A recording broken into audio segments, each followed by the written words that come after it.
We are here at the Kibenda Tea Estate in Limuru in Kiambu County in the Republic of Kenya.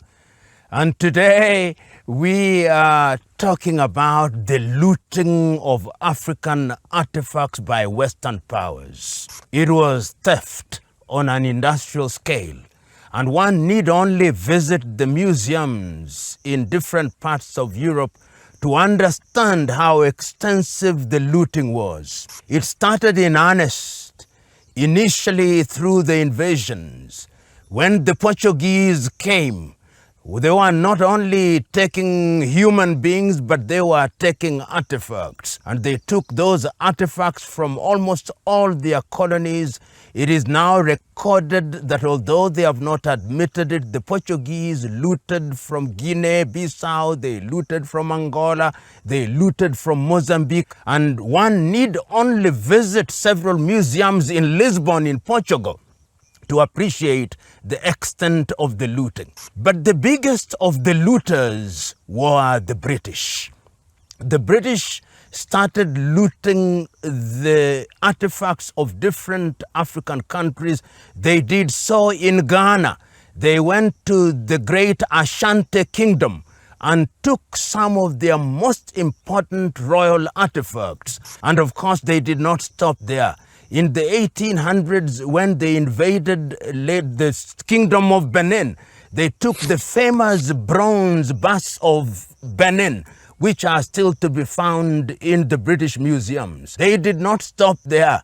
They went to Egypt and took the great Rosetta Stone, which helps us to understand how the Egyptian language could be translated in latter-day time. And they went down in Ethiopia and took the tablets. The tablets are very significant to the Ethiopian Orthodox Church, and up till now the British have been unable to concede that they did, and they can't even display them because they are considered to be sacred. And the Ethiopian Orthodox Church, of course, has been demanding that the tablets be returned. In Uganda, they also took a lot of things from the royal houses of the Baganda and the royal houses of the Bunyoro Kitara.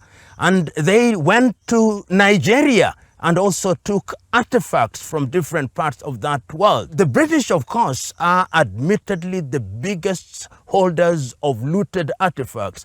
And as early as 1902, British Museum Act of that year, they said that the stolen artifacts should not be returned to the countries where they were stolen. And it is sad that as recently as 1963, the 1902 Museum Act was repealed and replaced with the Museum Act of 1963. And once again, it says that you shall not return the artifacts. We now know, of course, that some of the looted artifacts were taken to museums in the United States of America. And I'm happy to report that in the month of February, the year 2024, the American Museum returned some of the artifacts to Ghana. The other big looter of artifacts were the Germans. The Germans did this looting in the Cameroons, and they took thousands of artifacts from the Cameroons and, of course, transported them to Germany, as they did also in Namibia, where they took major artifacts after having decimated the Herero and, of course, the Nama communities.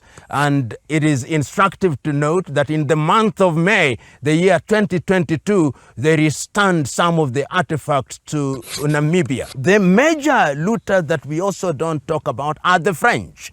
And the French did this in different parts of their former colonies. Major artifacts were taken from what is present-day Côte d'Ivoire, what is Senegal, and taken to different museums. And a visit to La Louvre in Paris will tell you what was done by the French. And they were not the only ones. The Belgians were also present. You know, when King Leopold II of Belgium took over and created what was called the Congo Free State, which was his personal possession, he did not only treat it as his personal possession in terms of possessing the flora and the fauna, but also the arts that had been made by the peoples of that land.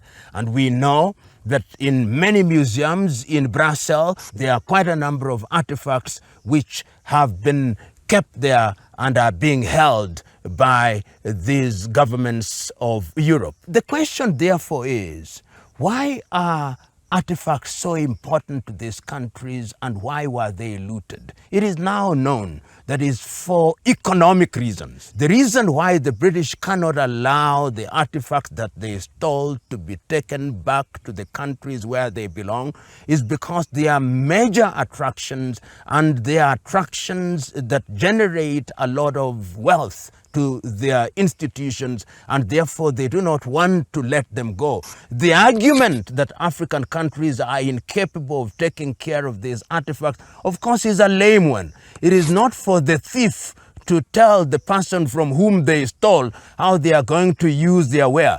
But they have the cheek, they have the audacity, they have the gumption to tell African countries, we are not going to return this. It is instructive that many African countries are now saying that as a part of reparation, one of the things that we want done is the return of these artifacts, and African governments and African countries which are the immediate successors of the kingdoms from which these are looted are actually making great effort in terms of a very choreographed approach to ensure that these artifacts are returned. We are aware, as I've already indicated, what the Nigerian governments have done with what was stolen from Benin, and some of them, of course, are being returned. Some of them are being loaned on the understanding that ultimately they will be taken back to where they were taken. In Zimbabwe, there was also massive looting.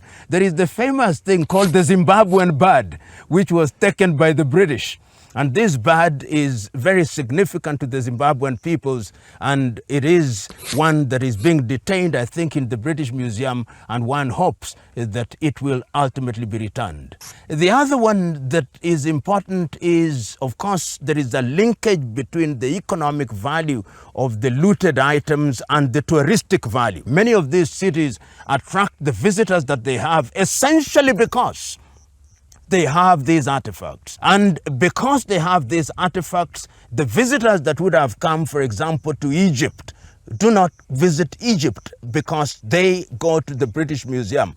And the question that we must ask ourselves, therefore, when we are talking about these looted items is, what is the long-term approach to having them come back? Not in piecemeal, as we have seen the Germans do, not in piecemeal as we have seen the Americans do with the looted items that found themselves in the United States of America, not in the lukewarm approach that we have seen the Portuguese approach in terms of not even acknowledging whether the artifacts are in the museums in Lisbon or in different parts of Portugal, not in the arrogant style of the British, who even refuse to admit that they have critical and important artifacts that were stolen from Ethiopia, not in the reluctant manner that we see the Belgians approaching this issue, but in a manner that acknowledges that these things did not belong to them. Country by country approach is what is happening now.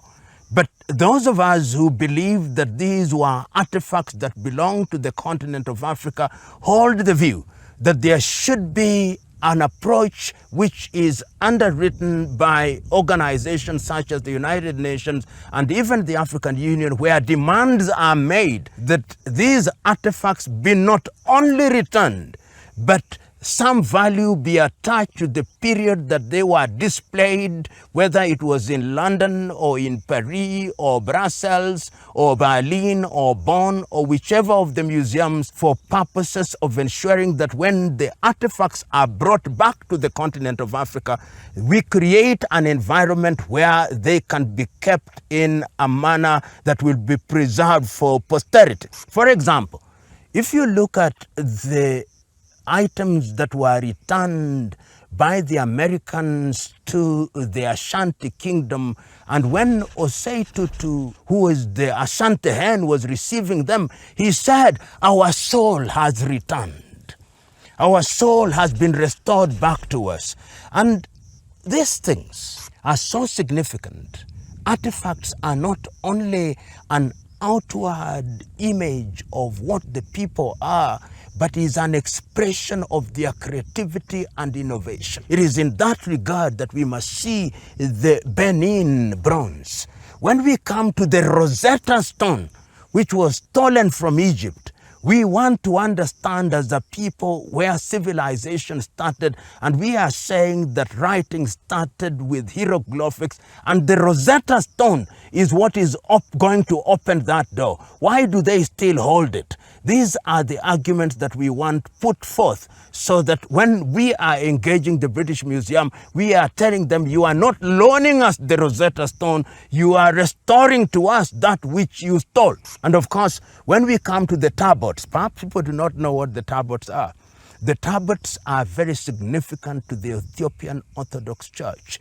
It is considered that it's in the tablets that God lives on earth. That is the Ark of the Covenant, which was the covenant between the God and the people of faith, and the Ethiopians, particularly the Ethiopian Orthodox Church, which is the custodian of this particular ark, have always requested that the British admit. Remember, as regard the tablets, the British have never admitted that they even hold them, but it is known that they do hold them, and that they took them in 1868 after the famous or infamous battle at Magdala. And that in itself is critical for purposes of restoring the spirituality of the Ethiopian Orthodox Church. Another artifact that is worthy of note as we talk about artifacts is the bust of Queen Nefertiti. Queen Nefertiti was a great queen during the pharaonic ages, and it is important that that bust is restored because it has a lot to do with the civilization of that period, and reinforcing the fact that there was indeed black civilization in that part of the world before its Arabization and Islamization. When we come to the Namibians, we know that the Germans are a little reticent. Remember that the Germans were looters during the period when they were holders of power before the World War II. When they lost the World War I, when they lost the First World War, most of their territories were then handed over to the British of the Southwest Africa, which is now Namibia, became a trust territory of the British.